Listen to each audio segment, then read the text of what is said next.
Assalamualaikum warahmatullahi wabarakatuh. Selamat pagi, siang, sore, ataupun malam dimanapun kalian berada yang menonton video ini.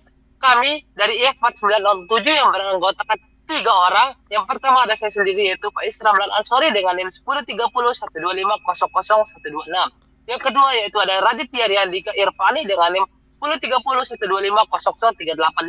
Yang ketiga yaitu ada Muhammad Bintang Label 1030 125 yang akan membuat tugas besar statistika yang berjudul analisis hubungan tinggi badan, berat badan, dan ukuran sepatu. Kami telah mendapatkan data dari berbagai responden dengan sebanyak 102 jawaban yang kami buka dari tanggal 24 Desember 2025 hingga kami tutup pada 6 Januari 2026. Kami mendapatkan 102 jawaban. Lalu kami ubah menjadi file Excel dan kami menggunakan RStudio untuk melakukan analisis. Yang pertama pada CLO3 kami telah membuat kode seperti ini ya dengan regresi linearnya. Dan CLO4 biar lebih paham kami akan menjelaskan CLO3, CLO4 menggunakan slide PPT. Yang pertama yaitu CLO3 yang akan dijelaskan oleh Raditya Riyandika. Oke, halo teman-teman. Jadi kali ini adalah bagian saya untuk menjelaskan CLO3. Nah, jadi di CLO3 ini kita berfokus pada pembuatan model daripada simple linear regression. Jadi kita akan membandingkan dua variabel X dan Y. Di sini kita gunakan variabel daripada tinggi badan dan juga berat badan. Boleh lanjut ke slide? Oke. Nah, jadi bisa kita lihat di baris pertama itu kita read.csv daripada pad di mana kita nyimpen file Excel-nya. Read.csv ini digunakan untuk membaca file data berformat CSV atau Excel dan dimasukin ke si R-nya, RStudio. Habis itu lanjut ke save sama dengan titik koma. Ini tuh menunjukkan bahwa pemisah antar kolom pada file adalah tanda titik koma. Setelah itu lanjut, baris selanjutnya adalah header sama dengan true. Ini artinya baris pertama pada file itu berisi nama variabel atau nama kolomnya. Terus lanjut ke string as factor sama dengan false. String as factor sama dengan false ini digunakan agar data bertipe teks ini tidak otomatis diubah menjadi faktor, karena nanti bisa error dan lebih lebih sulit untuk kita mencerna datanya. Setelah itu data yang dibaca itu kita simpan dalam objek yang kita namain data. Oke, lanjut.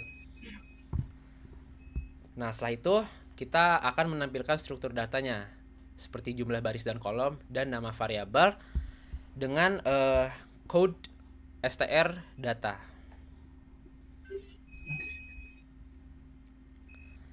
Nah, setelah itu kita assign data dari si tinggi badan itu menjadi X, variabel X, dan data dari berat badan itu menjadi variabel Y. Seperti itu.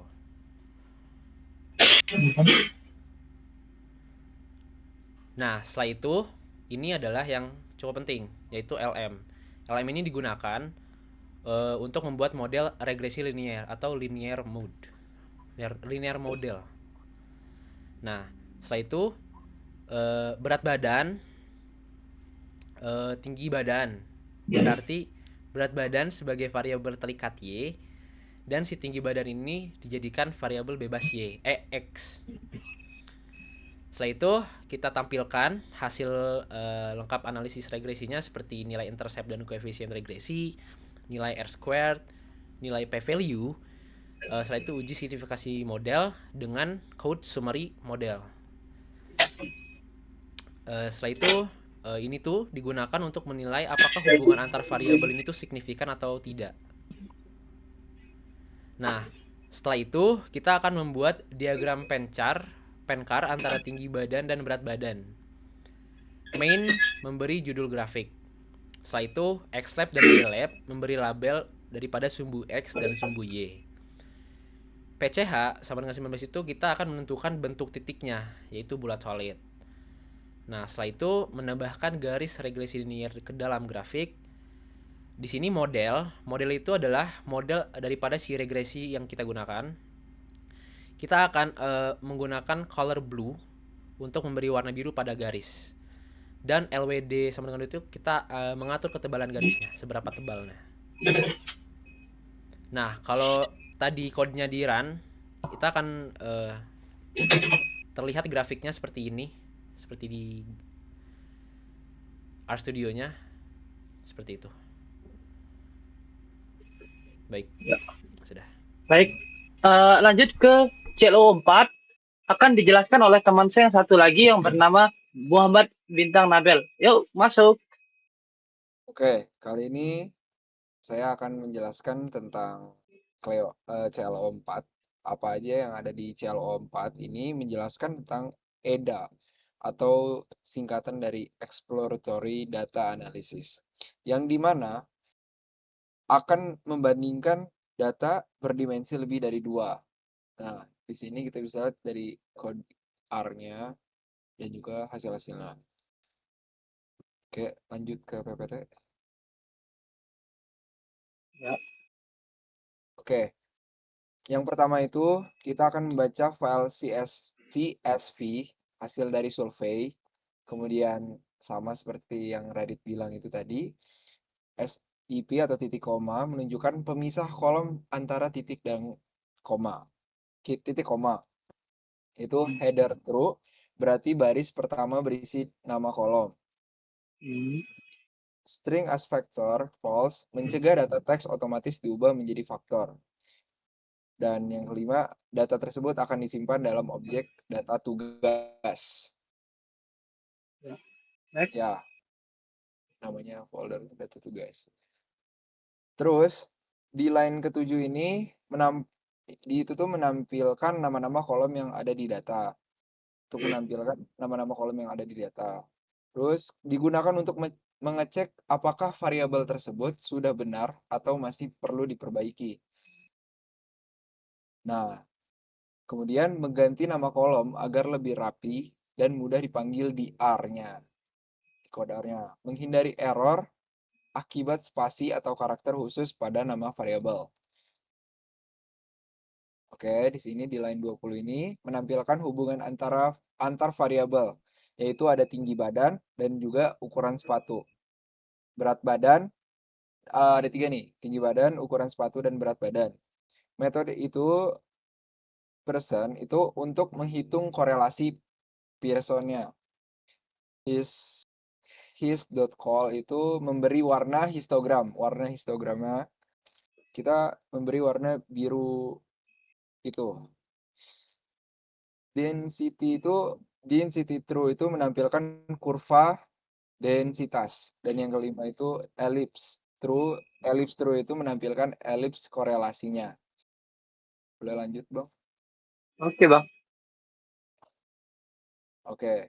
Di sini kan ada X. Itu tuh membuat histogram distribusi tinggi badan. Nah, di sini kita bisa lihat data tugas ini.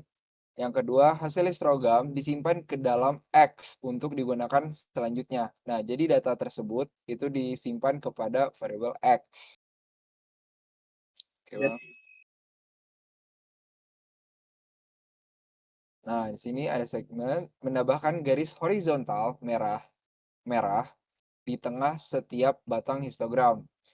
Dan itu akan digunakan untuk memperjelas frekuensi tiap kelas data. Oke, yang selanjutnya yaitu di code line 42 yaitu library corpot. Itu fungsinya untuk mengaktifkan package corpot untuk visualisasi matriks korelasi. Ya, yang selanjutnya yaitu fungsi line 43 hingga 44. Fungsinya itu ada 4, mengambil variabel numerik yang akan dianalisis korelasinya, yaitu dan disimpan dalam objek antro, terus menghitung nilai korelasi persen antar variabel numerik, dan hasilnya berupa matriks korelasi. Dan untuk line 46 hingga 53 itu fungsinya ada 4. Yang pertama yaitu menampilkan matriks korelasi dalam bentuk visual. Yang kedua, method sama dengan square itu fungsinya untuk menggunakan kotak. Dan yang ketiga, number.cex itu mengatur ukuran angka korelasi. Dan yang keempat yaitu tl.cex dan tl.call itu mengatur label variabel. Ya, untuk line 54 hingga 55 itu fungsinya ada 3, yaitu yang pertama mengatur tampilan beberapa grafik dalam satu layar. Yang kedua layout buka kurung tutup kurung itu fungsinya membagi area grafik. Yang ketiga yaitu buka kurung mar tutup kurung itu fungsinya mengatur margin grafik. Ya, ini marginnya 2,2 0,5 1. Terus yang terakhir itu ada line 57 hingga 90. Ya, fungsinya itu akan saya bagi menjadi saya sebutkan dua-dua ya. Yang pertama dari line 57 hingga 63. Fungsinya ada 2, yaitu menampilkan sebaran data tinggi badan. Yang kedua yaitu menunjukkan median, kuartil, dan outlier. Untuk line 65 hingga 71, yang ini ya, 65 hingga 71, fungsinya itu histogram dengan skala identitas frekuensi sama dengan false.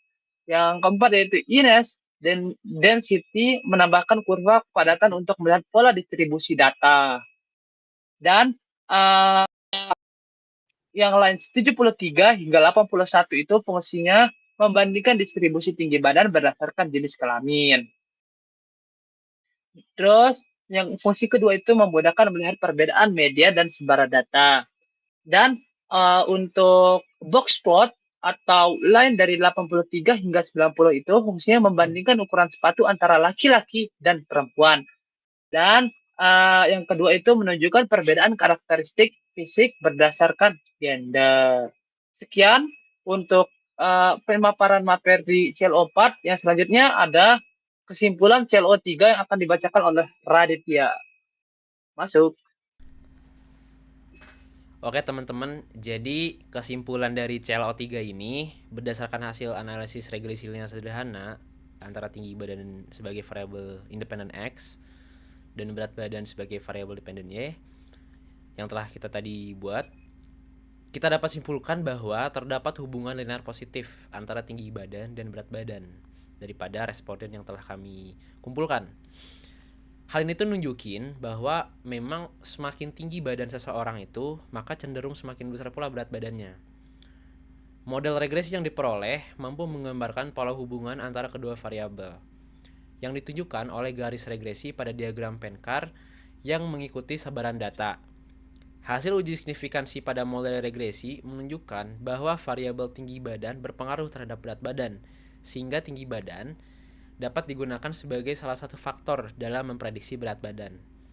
Dengan demikian, model regresi linear sederhana yang dibentuk dapat digunakan untuk menjelaskan hubungan antara tinggi badan dan berat badan pada data survei yang telah dikumpulkan. Meskipun faktor lain di luar tinggi badan juga sebenarnya dapat mempengaruhi berat badan responden. Ya, itu untuk kesimpulan CLO3. Yang selanjutnya kesimpulan untuk CLO4 akan dibacakan oleh bro yang satu ini bernama Nabe. Oke, kesimpulan Lanjut. dari CLO4 yang kita bisa dapat ya. Oke, kesimpulan yang CLO4 yang bisa kita dapat, hasil analisis kami tentang korelasi menunjukkan bahwa terdapat hubungan positif antara tinggi badan dan dengan berat badan, serta antara tinggi badan dengan ukuran sepatu. Hal ini berarti responden dengan tinggi badan yang lebih tinggi cenderung memiliki berat badan dan ukuran sepatu yang lebih besar. Pola hubungan tersebut juga terlihat jelas pada grafik sebar dan matriks korelasi yang ditampilkan. Distribusi tinggi badan responden berdasarkan histogram menunjukkan pola yang relatif mendekati normal, meskipun terdapat beberapa nilai yang berada di luar rentang mayoritas data. Kemudian box plot tinggi badan memperlihatkan adanya perbedaan antara responden laki-laki dan juga perempuan, yang dimana secara umum tinggi badan laki-laki lebih besar dibandingkan perempuan. Selain itu, perbandingan ukuran sepatu berdasarkan jenis kelamin menunjukkan bahwa ukuran sepatu responden laki-laki cenderung lebih besar dibandingkan responden perempuan. Perbedaan ini sejalan dengan karakteristik fisik masing-masing. Ya, telah berakhir dibacakan kesimpulan dan telah berakhir pula sesi presentasi tentang tugas besar statistika yang memang berjudul analisis hubungan tinggi badan, berat badan, dan ukuran sepatu. Mungkin izin menambahkan, Oke, kita oke, bisa ngeliatin ya itu, bisa. ngeliatin yang CL4 hasil daripada grafik yang Oke, udah kita buat. oke, ya ini dia. Oke, Ya, bagaimana Mas Radit? Ada yang mau ditambahkan lagi? cukup.